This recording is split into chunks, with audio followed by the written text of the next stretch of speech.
13th problem. Two liquids A and B are miscible over whole range of composition and may be treated as ideal obeying Raoult's law. Two liquids A and B are miscible over the whole range of composition and may be treated as ideal obeying Raoult's law.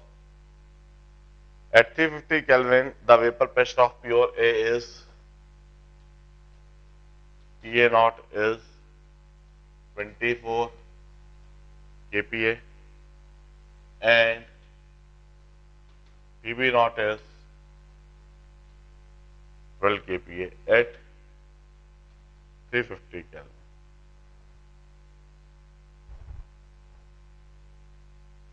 The mixture of 60% of A and 40% of B is distilled at temperature. 60% of A and 40% of B is distilled at this temperature. When the pressure in a closed distillation apparatus from which air is excluded, the small amount of distillate is collected and redistilled. What is the composition of second distillate? देखिए इधर XA है 0.6, XB है 0.4, तो PA हो जाएगा PA not XA,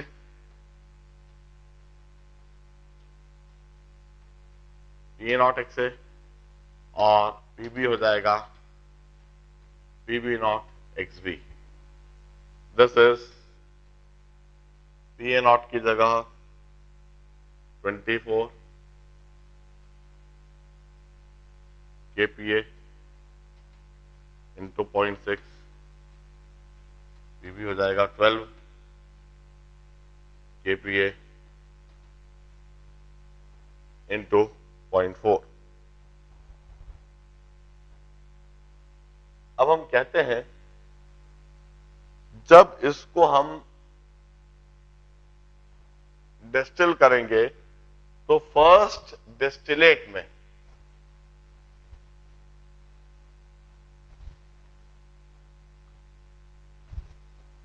Dalton's law के according first distillate में अब जो मोलर रेशो आएगा XA1 जिसको कहता हूं मैं, that would be PA upon PS.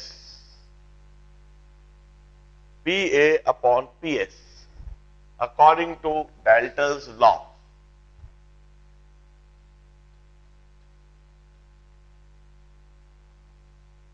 Moles of A evaporated would be proportional to this 0.6 into 24 and total moles evaporated would be 0.6 into 24 plus 0.4 into 12.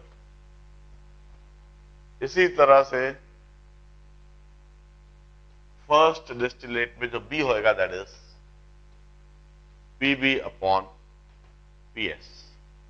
यह होएगा 0.4 into 12 upon 0.6 into 24 plus 0.4 into 12. ध्यान रहे total vapour pressure of solution is PA plus PB. This is 0.6 into 24 plus 0.4 into 12 kPa. यह first distillate में. अब second distillate में जो composition होएगा उसके लिए मैं कर देता हूं. अब इसे हम दोबारा बॉईल कर रहे हैं, तो मैं कहूंगा PA dash is equal to PA naught into XA1 and this is equal to PA naught की जगह लिख दो 24 kPa into 0.6 into 24 by 0.6 into 24 plus 0.4 into 12. इसी तरीके से PB dash is PV naught into XB1, and this is equal to 12 kPa into 0.4 into 12 by 0.6 into 24 plus 0.4 into 12. अब हम कहेंगे, अब जो नया सोल्यूशन बनेगा उसका P S dash S P A dash plus PB dash क्या होगा? अब सेकेंड डिस्टिलेट में कंपोजिशन में कहूंगा XA2 would be equal to PA dash upon PS dash and XB2 would be equal to PB dash upon PS dash. You can easily solve it. ln को add कर दीजिए, PS निकाल लीजिए, PA dash और PB dash दिया हुआ है, second distillate में कंपोजिशन इस तरह से निकल जाएगी.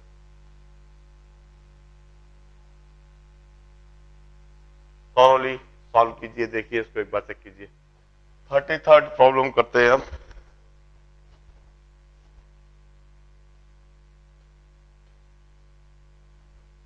A certain solution of 1 molar benzoic acid in benzene has a freezing point of 3.1 degrees centigrade and a normal boiling point of 82.6 degree centigrade. The freezing point is TF naught है 5.5 and TB naught is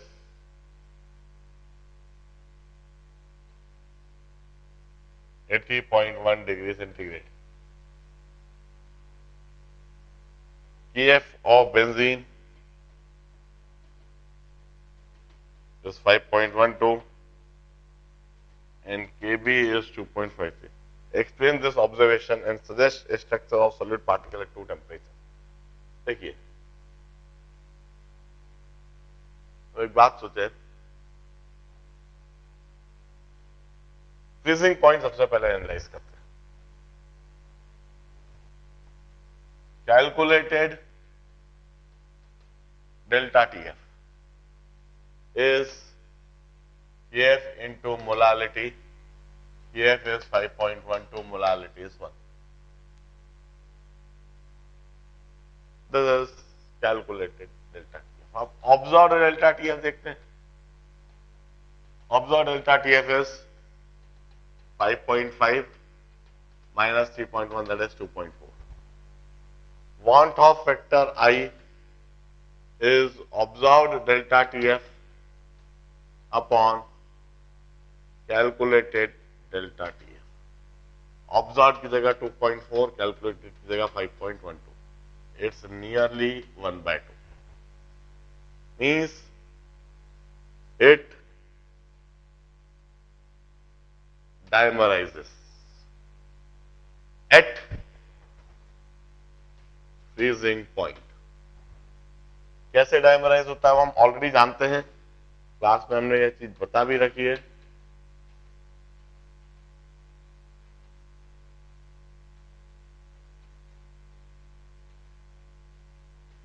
इस तरह से dimerise होता है. In this manner it dimerises. अब calculated delta TV is Kb into molality. Kb is 2.53, molality is 1. अब मैं लिखता हूं observed delta Tb. Observed delta Tb is pure boiling 82.6 minus 80.1. It's 2.5. Want of factor is observed delta TB upon calculated delta TB. Observed delta TB है 2.53, calculated 2.5. It's slightly greater than 1. It's slightly greater than 1. Means it's slightly dissociated at boiling point. Boiling point पर वह कुछ इस तरह से बिल्कुल feebly, बहुत हल्का सा डिसोसिएट हो रहा होगा। फ्रीजिंग पॉइंट पर तो वो डायमराइज हो रहा है, जबकि बॉइलिंग पॉइंट पर वह डिसोसिएट हो रहा होगा। और इस तरह से बिल्कुल हल्का सा, कोई बहुत ज्यादा डिसोसिएट नहीं हो रहा होगा, हल्का सा डिसोसिएट हो रहा होगा। 10 पर वीजा फिनोमेना। 39th प्रॉब्लम करें। Now 39th problem.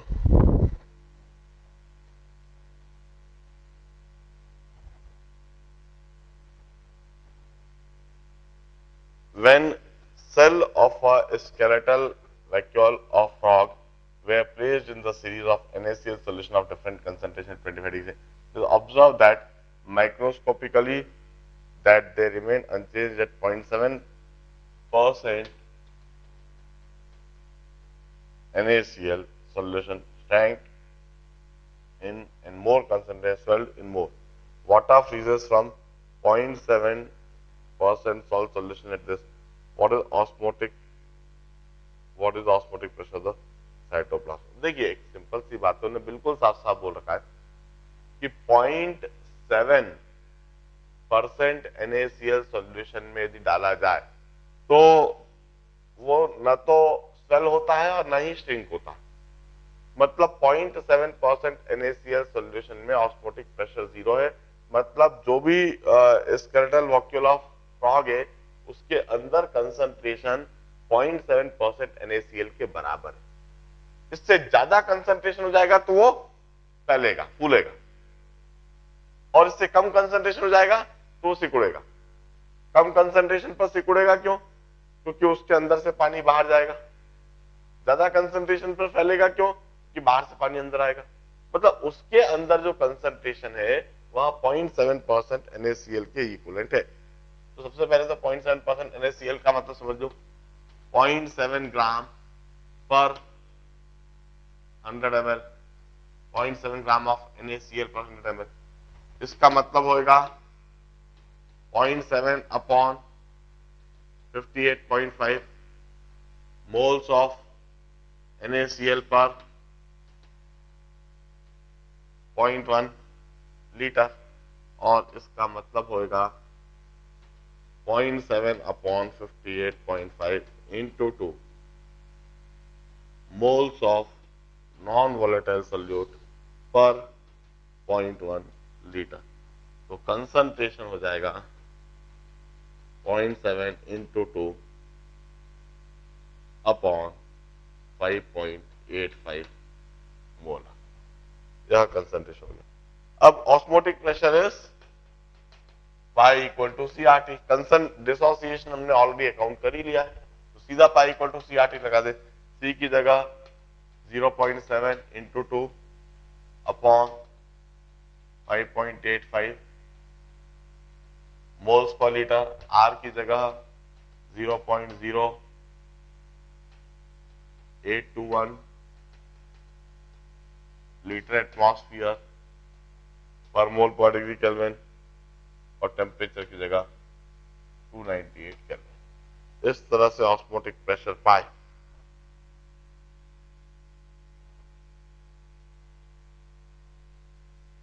आपका आ जाएगा एटमॉस्फेयर में। सॉल्व कर लीजिए, एडवांस लेवल ऑब्जेक्टिव प्रॉब्लम्स करेंगे। Let's quickly solve all the objective problems. 9th, PtCl4 6H2O can exist in Harrod complex 1 molar solution freezing point जैसा। देखिए, observed delta TF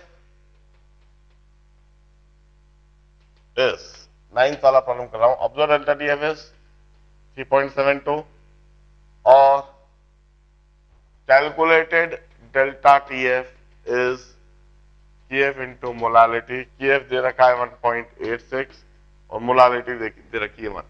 want Hoff factor हो गया observed delta TF upon calculated delta TF. It's 3.72 upon 1.86 that is 2. मतलब एक particle वहां पर दो particle देगा. अब एक पार्टिकल से दो पार्टिकल हमें कहां मिलते दिख रहे हैं, जरा देख लेते हैं इसी समय पर. ए में तो कोई पार्टिकल नहीं मिलेगा, बी में हमें 3 पार्टिकल मिलेंगे, 2 क्लोरीन के और एक कोऑर्डिनेशन स्फीयर जो स्क्वायर ब्रैकेट में दे रखा है. और हमें वहां पर सी इज द करेक्ट आंसर, क्योंकि सी में जो दे रखा है Pt H2O3 Cl3 Cl.3H2O. इससे हमें Pt H2O3 Cl3 positive plus Cl negative. Quant of factor इसका 2 ही रहेगा. 27th, FeCl3 on reaction with K4FeCN6 in aqueous solution gives blue color. They are separated by semi-permeability due to osmosis. देखिए osmosis की वजह से सिर्फ solvent molecule इधर से उधर जाते हैं, सॉल्यूट मॉलिक्यूल कभी भी इधर से उधर नहीं जाएंगे. तो FeCl3 कभी उधर सेमी परमिएबल मेम्ब्रेन को पेनिट्रेट नहीं कर पाएगा और K4FeCN6 भी सेमी परमिएबल मेम्ब्रेन को पेनिट्रेट नहीं कर पाएगा. सिर्फ सॉल्वेंट मॉलिक्यूल्स इधर से उधर जाएंगे तो कहीं पर भी कोई ब्लू कलरेशन नहीं दिखेगा, क्योंकि ब्लू कलरेशन तभी दिखता है जब FeCl3 का कॉम्बिनेशन K4FeCN6 के साथ में हो. No blue coloration would be found. 33rd, 12.2 gram of benzoic acid and 100 gram elevation in boiling point. This Kb this. If 100% polymerization, number of molecules of benzene associated. देखिए अब हम सबसे पहले कैलकुलेटेड डेल्टा टीवी निकाल देते हैं. वैसे तो हम अच्छी तरह से जानते हैं कि जहां बेंजोइक एसिड दे रखा है वहां पर नंबर ऑफ मॉलिक्यूल्स 2 होता है, डायमराइज होते हैं, मगर फिर भी कैलकुलेट करके देखा जा सकता है. पहले कैलकुलेटेड डेल्टा टीबी हम निकाल दें. कैलकुलेटेड डेल्टा टीबी ऐसे निकालते हैं 1000 Kb W into M into W.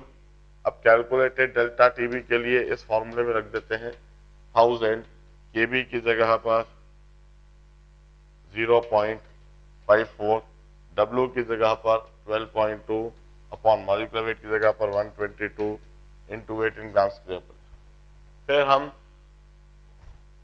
Observed delta TB हमें दे रखा है दैट इज 0.27.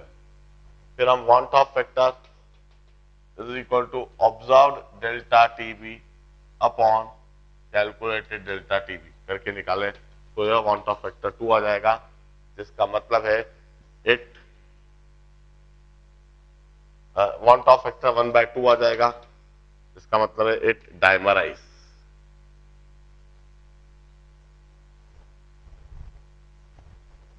इस तरह से 33rd हो जाएगा.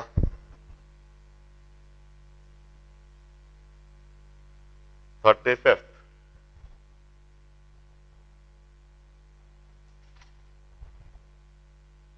देख लीजिए पहले यहां तक. Based on given diagram, which of the following statement regarding solution of two miscible volatiles is solid? Plot A B एक ग्राफ दे रखा है उन लोगों ने, इस तरह का ग्राफ दे रखा है. राउल्स लॉ का ग्राफ है. A B C D. Plot AD and BC show Raoult's law of it. If A is the solute, as well for which A is solvent and B is solute.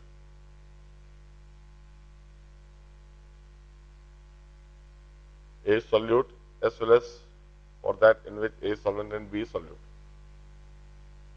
Plot CD always so that Dalton's law is